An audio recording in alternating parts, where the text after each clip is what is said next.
way back in 2018, I was diagnosed with Crohn's disease. And I only found out because I went to go get my teeth whitened. So going into the appointment, I thought everything would be normal. I would get all the work I need to be done, and then I'd be on my way. But after laying down in the chair and opening my mouth, I just saw the look of disgust on the dentist's face. And that's because I had over 1,000 mouth ulcers all the way down my throat. Obviously, I knew I had mouth ulcers at the time, but I didn't know they were such a common symptom when it came to Crohn's disease. They went ahead and cancelled the appointment. I never got my teeth whitened, and they sent me to my local doctor. And this next part I remember so clearly, it felt like it happened yesterday. So as I walked into the doctor's office, she didn't even say hello to me. She just looked at me and said, "Oh my God, you are too skinny."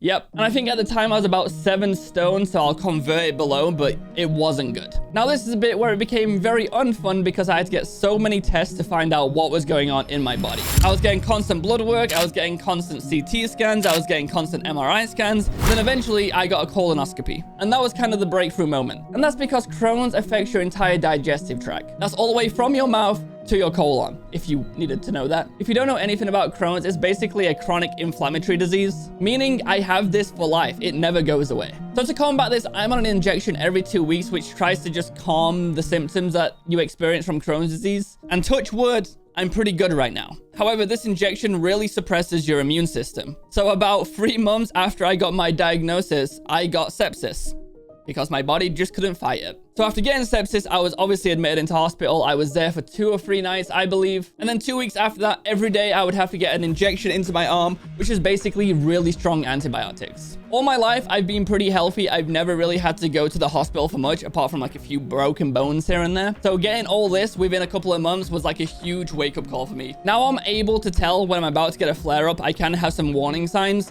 So if that's the case, I'll probably just slow down a little bit, relax more, and just be careful with what I eat. However, with changing all my lifestyle, there's some days that it still catches me off guard. My eating patterns can switch overnight. I can go from eating a normal amount of calories per day to eating absolutely nothing. Therefore, I lose weight. Therefore, I don't have the nutrition in my body. Therefore, I'm extremely tired.